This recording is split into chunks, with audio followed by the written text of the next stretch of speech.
अच्छे होंगे। Last video में हमने कवर किया था अपना स्टाफिंग चैप्टर एंड आज हम करने जा रहे हैं डायरेक्टिंग। हमने सबसे पहले पढ़ा था प्लानिंग क्या होता है। सबसे पहले हम क्या करते हैं, प्लान करते हैं सब कुछ जो भी हमें करना है।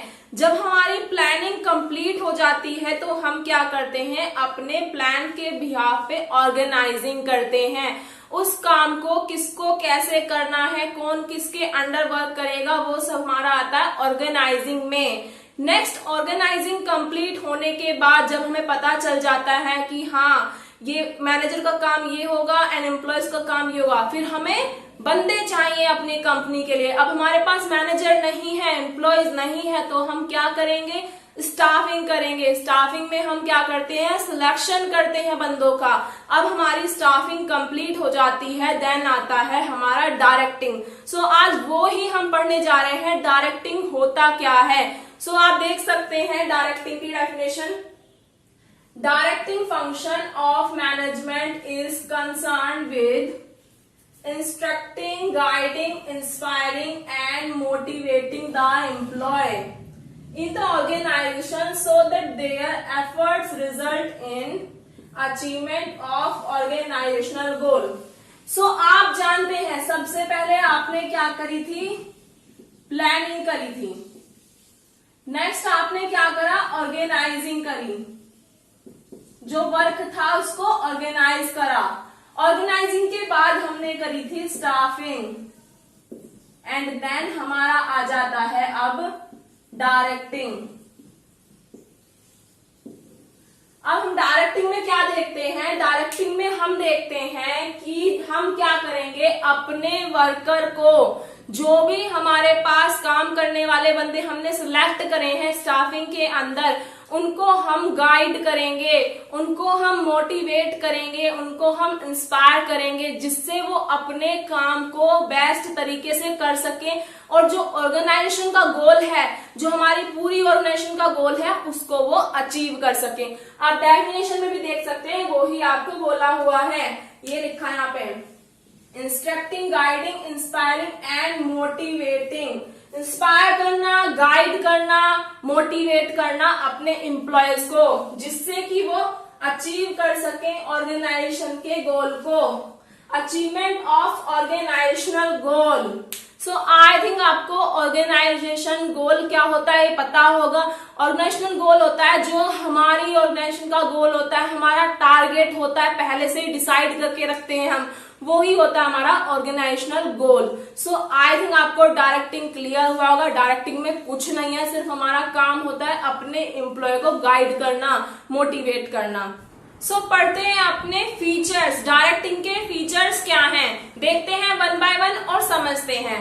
फर्स्ट फीचर है आपका इनिशिएट एक्शन। इनिशिएट एक्शन का मतलब होता है, अभी तक हमने सब कुछ प्लान करा था, ऑर्गेनाइज करा था और बंदों को सिलेक्ट करा था, बट अभी तक काम स्टार्ट नहीं हुआ है। सो हम अब क्या करेंगे, अपना एक्शन में कन्वर्ट करेंगे। जो भी हमने प्लानिंग करी है उसको अब हमें काम को स्टार्ट कर देंगे, जो भी हमें करना है। सो यहाँ पे क्या करेंगे, हम एम्प्लॉयज को बताएंगे कैसे आप उस काम को कर सकते हैं, तो वो चीजें आपकी यहाँ एक्शन में कन्वर्ट हो जाएंगी।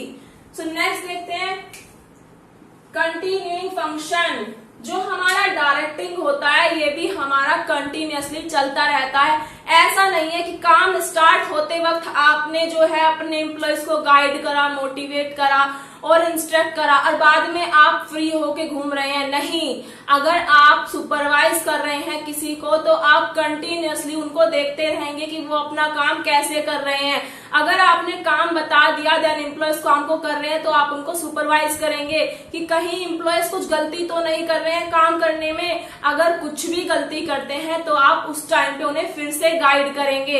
एक बार में गाइड करके आपकी ड्यूटी खत्म नहीं होती है, आप हमेशा कंटिन्यूअसली उनको गाइड करते रहते हैं और उनको मोटिवेट करते रहते हैं। सो उसको ही कहते हैं, हमारा जो डायरेक्टिंग है वो हमारा कंटिन्यूअस फंक्शन होता है। सो आई थिंक आपको यहाँ तक क्लियर हुआ होगा। नेक्स्ट देखते हैं, नेक्स्ट में क्या, नेक्स्ट में बोला है directing take place every level. जो डायरेक्टिंग होती है वो हमारी हर लेवल पे होती है। वो कैसे, डायरेक्टिंग हर लेवल पे इसलिए होती है, जैसे हमारा टॉप लेवल होता है। टॉप लेवल के अंडर में भी बहुत सारे बंदे होते हैं जिनको वो गाइड करता है, सुपरवाइज करता है और उनको मोटिवेट भी करता है। ऐसे ही क्या होता है, मिडिल लेवल होता है। मिडिल लेवल के अंडर में भी बहुत सारे बंदे वर्क कर रहे होते हैं जिसको वो गाइड करता है, मोटिवेट करता है। ऐसा ही हमारा सुपरवाइजरी लेवल में होता है जिसको हम लोअर लेवल मैनेजमेंट भी बोलते हैं। उसमें भी उनके अंडर में कुछ एम्प्लॉयज होते हैं जिनको वो गाइड करते हैं एंड सुपरवाइज करते हैं। तो इसलिए ही कहा जाता है कि डायरेक्टिंग जो है वो हमारा, तो इसलिए ही कहा जाता है जो डायरेक्टिंग है वो हमारा हर लेवल में आता है। हर लेवल के अंदर हमारी डायरेक्टिंग होती है। सो नेक्स्ट देखते हैं, नेक्स्ट में क्या बोला है, परफॉर्मेंस ओरिएंटेड। परफॉर्मेंस ओरिएंटेड का मतलब है कि जब हम डायरेक्टिंग करते हैं, जब हम अपने एम्प्लॉयज को गाइड करते हैं, जब हम अपने एम्प्लॉय को इंस्ट्रक्ट करते हैं एंड उनको मोटिवेट करते हैं, तो उनकी परफॉर्मेंस जो है उसमें इफिशिएंसी आ जाती है और इफेक्टिवनेस आ जाती है। वो बिल्कुल इफिशिएंसी और इफेक्टिवनेस के साथ वर्क करते हैं क्योंकि वो उस काम को समझ जाते हैं। उनकी मिस्टेक्स को हम उन्हें बता देते हैं, उनको पता चल जाता है, तो वो उस काम को अच्छे से करते हैं। तो इससे क्या होता है, उनकी परफॉर्मेंस जो है वो अच्छी हो जाती है जब उनको गाइडेंस मिलती रहती है साथ के साथ। तो इसलिए कहा है ये होता है परफॉर्मेंस ओरिएंटेड। नेक्स्ट देखते हैं, नेक्स्ट में क्या कहा है, directing flow from top to bottom. जो डायरेक्टिंग है वो हमारा टॉप से लेके बॉटम तक आता है। हाँ जी, टॉप से लेके बॉटम तक आता है। वो कैसे, जो टॉप लेवल है वो मिडिल लेवल को सुपरवाइज कर रहा है, मिडिल लेवल को गाइड करता है। ऐसे ही क्या है, मिडिल लेवल किसको गाइड करेगा, सुपरवाइजरी लेवल को गाइड करेगा और उनको मोटिवेट करेगा। तो इसलिए ही कहा जाता है जो डायरेक्टिंग है वो हमारा टॉप लेवल से, मिडिल लेवल से फिर लोअर लेवल तक जाता है। तो ये क्या हुआ, टॉप से बॉटम जा रहा है। तो आई थिंक आपको फीचर्स क्लियर हुए होंगे। सो देखते हैं कि इम्पोर्टेंस क्या है हमारी डायरेक्टिंग की। इम्पोर्टेंस का मतलब होता है कि क्यों जरूरी है हमारा डायरेक्टिंग, उसका क्या फायदा होगा एक तरह से अगर हम उसे अप्लाई करते हैं। तो देखते हैं कि हमारा यहाँ पे इम्पोर्टेंस दिया हुआ है। First, initiate action. ये हमारा फीचर्स में भी था तो आई थिंक आपको क्लियर होगा। इनिशिएट एक्शन का मतलब होता है डायरेक्टिंग के अंदर हम क्या करते हैं, वर्क स्टार्ट कर देते हैं। जो भी हमने प्लान करा है उसको एक्शन में कन्वर्ट कर देते हैं। अभी तक हमने एम्प्लॉयज को ही हायर करा है, सिलेक्शन करा है, बट अभी तक काम स्टार्ट नहीं हुआ है। जो वर्क है वो हमारा स्टार्ट होगा हमारा डायरेक्टिंग से। जब हम उनको सुपरवाइज करेंगे, गाइड करेंगे, मोटिवेट करेंगे तो अपना वर्क अच्छे से करेंगे और स्टार्ट करेंगे वर्क को। तो इसलिए ही कहते हैं इसको इनिशिएट एक्शन। नेक्स्ट देखते हैं, नेक्स्ट में बोला है मीन्स ऑफ मोटिवेशन। हाँ जी, डायरेक्टिंग हमारा मोटिवेशन का काम भी करता है। वो कैसे, जब हम अपने एम्प्लॉयज को गाइड कर रहे हैं, सुपरवाइज कर रहे हैं, उनको हर काम बता रहे हैं किस काम को आप कैसे करेंगे, इससे क्या होगा, जो हमारे एम्प्लॉयज हैं वो मोटिवेट होंगे। उनको लगेगा कि हाँ हमें काम सिखाया जा रहा है, ऐसा कोई बर्डन नहीं है हमारे ऊपर कि आपके ऊपर काम थोपा जा रहा हो। नहीं, उनको सिखाया जाता है। अगर उनपे कुछ नहीं आ रहा है तो उनको बताया जाता है। तो इससे एम्प्लॉय क्या होते हैं, मोटिवेट होते हैं। तो इसलिए मोटिवेशन का भी काम करता है डायरेक्टिंग हमारा। नेक्स्ट देखते हैं, balance in organization. Balance in organization का मतलब है, अब क्या होगा, अगर मान लीजिए कोई सुपरवाइज ही नहीं करेगा, गाइड नहीं करेगा, मोटिवेट नहीं करेगा, तो जो रिलेशनशिप है हमारा सुपीरियर और सबऑर्डिनेट का रिलेशन जो है वो अच्छा नहीं बन पाएगा। बट अब क्या हो रहा है कि हमारा जो सुपीरियर है वो अपने सबऑर्डिनेट को गाइड भी कर रहा है, मोटिवेट भी कर रहा है, इंस्पायर भी कर रहा है। तो इससे क्या होगा, उनके बीच में जो रिलेशन है वो अच्छा बनेगा। वो उनके बीच में हेजिटेशन नहीं रहेगी। अगर एम्प्लॉय को कुछ नहीं भी समझ आ रहा है तो डायरेक्ट जाके अपने सुपीरियर से पूछ लेगा, उसको कोई डर नहीं रहेगा। तो इससे क्या होगा, जो हमारी ऑर्गेनाइजेशन है वो बैलेंस होके चलेगी। बट अगर वो सुपरवाइजर जो है वो अच्छा नहीं होता, वो गाइड ही नहीं करता, तो वो डरता, वो पूछता ही नहीं और अपने काम को करता रहता और गलत गलत काम कर दे। काम करेंगे और पूछेंगे नहीं अपने सुपरवाइजर से तो क्या होगा, उसका इफेक्ट जो होगा हमारी ऑर्गेनाइजेशन पे पड़ेगा, तो वो हमारी ऑर्गेनाइजेशन के लिए अच्छा नहीं होगा। तो इसलिए क्या होता है, जब सब मोटिवेट करते हैं, गाइड करते हैं, तो हमारा रिलेशन अच्छा बन जाता है एंड हम मोटिवेट हो जाते हैं और हम अपना काम अच्छे से करते हैं। तो इससे क्या होता है, जो हमारी ऑर्गेनाइजेशन है वो बैलेंस रह के चलती है। तो इसलिए कहा है आपको बैलेंस ऑर्गेनाइजेशन। नेक्स्ट आता है to integrate employ efforts. Integrate employ efforts का मतलब है जितना भी एम्प्लॉयज हमारी कंपनी में है, हमारी ऑर्गेनाइजेशन में है, उनके सारे जितना भी वो एफर्ट्स लगा रहे हैं सबको एक साथ मिला के उनके इंटीग्रेट कर दो, मतलब उनके सारे एफर्ट्स को एक साथ मिला दो और ऑर्गेनाइजेशन गोल को अचीव करो। डायरेक्टिंग ये कहता है, क्योंकि हमारे हर एक डिपार्टमेंट में एम्प्लॉयज वर्क करते हैं और अपना एफर्ट देते हैं, तो उनके एफर्ट्स को एक साथ मिलाना क्या होगा, इंटीग्रेट एफर्ट्स होगा। तो वही आपको यहाँ पे कहा है। नेक्स्ट है टू फैसिलिटेट चेंज।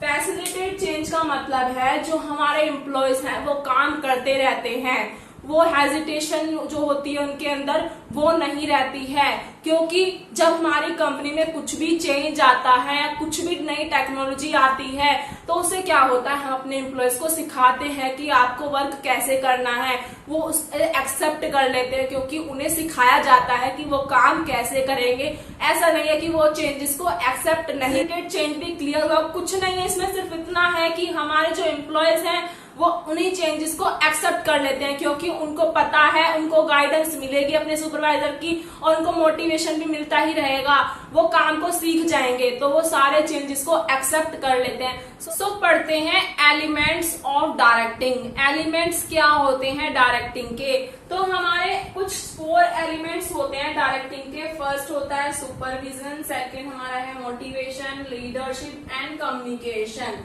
आज हम पढ़ेंगे सुपरविजन को कि सुपरविजन होता क्या है। नेक्स्ट की वीडियोस में हम मोटिवेशन, लीडरशिप एंड कम्युनिकेशन को पढ़ेंगे। सो पढ़ते हैं पहले सुपरविजन।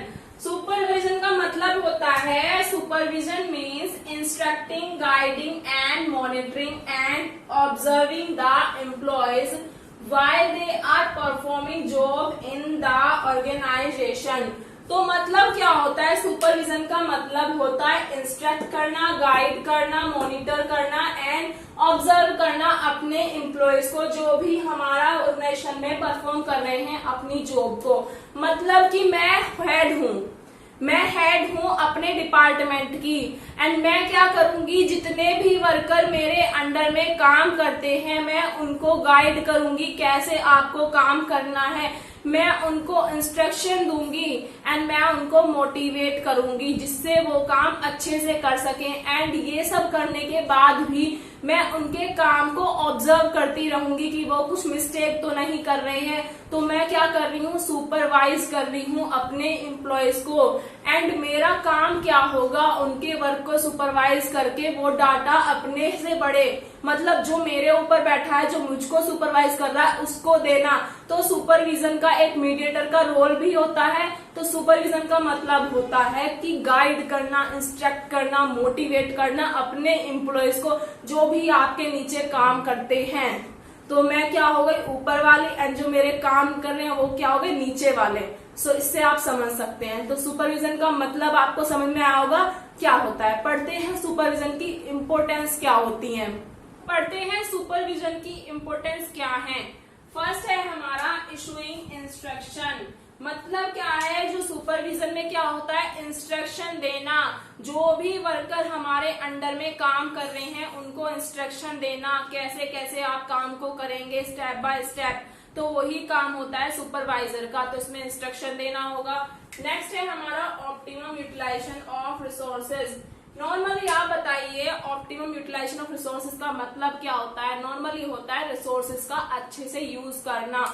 जब हम अपने एम्प्लॉयज को पहले से ही गाइड कर देंगे, पहले से ही इंस्ट्रक्शन दे देंगे, पहले से ही सब कुछ बता देंगे कि आपको कैसे काम को करना है, अगर उनको नहीं आ रहा है तो उन्हें करके दिखाएंगे, तो इससे क्या होगा, जो रिसोर्सेज का वेस्टेज है वो कम होगा और रिसोर्सेज का अच्छे से यूज होगा।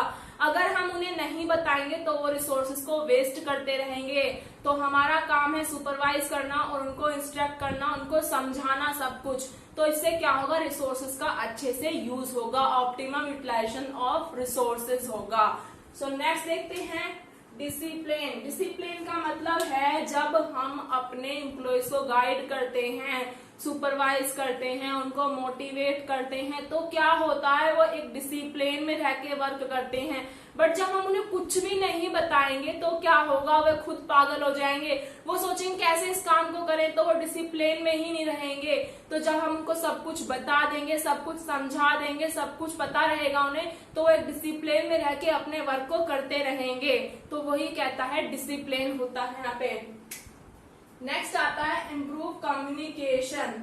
अब क्या होता है, जब हमारा जो सुपरवाइजर है हमें मोटिवेट भी कर रहा है, हमें गाइड भी कर रहा है, हमें सब कुछ समझा भी रहा है, तो इससे क्या होगा, जो हमारे अंदर हेजिटेशन होती है एम्प्लॉयज के अंदर पूछने की, वो रिमूव हो जाएगी। इससे क्या होगा, हमें कुछ प्रॉब्लम आएगी तो हम अपने सुपरवाइजर से पूछ सकते हैं। तो जो हमारा कम्युनिकेशन है एक दूसरे के लिए वो इम्प्रूव हो जाएगा, हमें डर नहीं रहेगा, नहीं हमें नहीं पूछना, हम इजीली पूछ लेंगे कुछ भी प्रॉब्लम होगी तो अपने सुपरवाइजर से, और हमारा सुपरवाइजर हमें गाइड भी कर देगा, उस टाइम पे इंस्ट्रक्शन दे देगा कि हमें वो काम कैसे करना है। तो इससे क्या होता है, जो हमारा कम्युनिकेशन है वो इम्प्रूव हो जाता है। तो इससे हमारा रिलेशनशिप जो है सुपीरियर और सबऑर्डिनेट का वो भी इंक्रीज हो जाता है, वो भी बढ़ जाता है। नेक्स्ट है हमारा मोटिवेशन। ये तो नॉर्मली सी बात है, जब हमें कोई गाइड करेगा, हमें कोई मोटिवेट ही कर रहा है, जब हमें इंस्ट्रक्शन दे रहे हैं काम कैसे करना है, कब करना है, किस तरीके से करना है, ये सब हमें बताया जा रहा है, हमें करके दिखाया जा रहा है, तो इससे क्या आएगा, हमारे अंदर मोटिवेशन आ जाएगा खुद ब खुद, क्योंकि हमें लगेगा कि अब हम इस काम को कर सकते हैं। बट पहले हमें कोई इंस्ट्रक्शन नहीं मिली तो हमें लगता कि हम कैसे करेंगे, बट अब हमें पता चल चुका है हमें ये काम कैसे करना है, तो हम मोटिवेट हो जाएंगे, कॉन्फिडेंट हो जाएंगे कि हाँ हम इस काम को कर सकते हैं। तो इससे क्या होगा, हमारे अंदर एक मोटिवेशन आ जाएगा। सो आई थिंक आपको इम्पोर्टेंस क्लियर हुआ होगा। अगर आपने अभी तक लास्ट वीडियो नहीं देखी है तो जरूर देखना। Thank you so much. अगर आपने अभी तक हमारे चैनल को सब्सक्राइब नहीं किया है तो प्लीज जाके चैनल को सब्सक्राइब कर लें। अगर आपको नोट्स चाहिए तो डिस्क्रिप्शन बॉक्स में लिंक है टेलीग्राम ग्रुप का, वहां पे आपको नोट्स मिल जाएंगे। So thank you so much.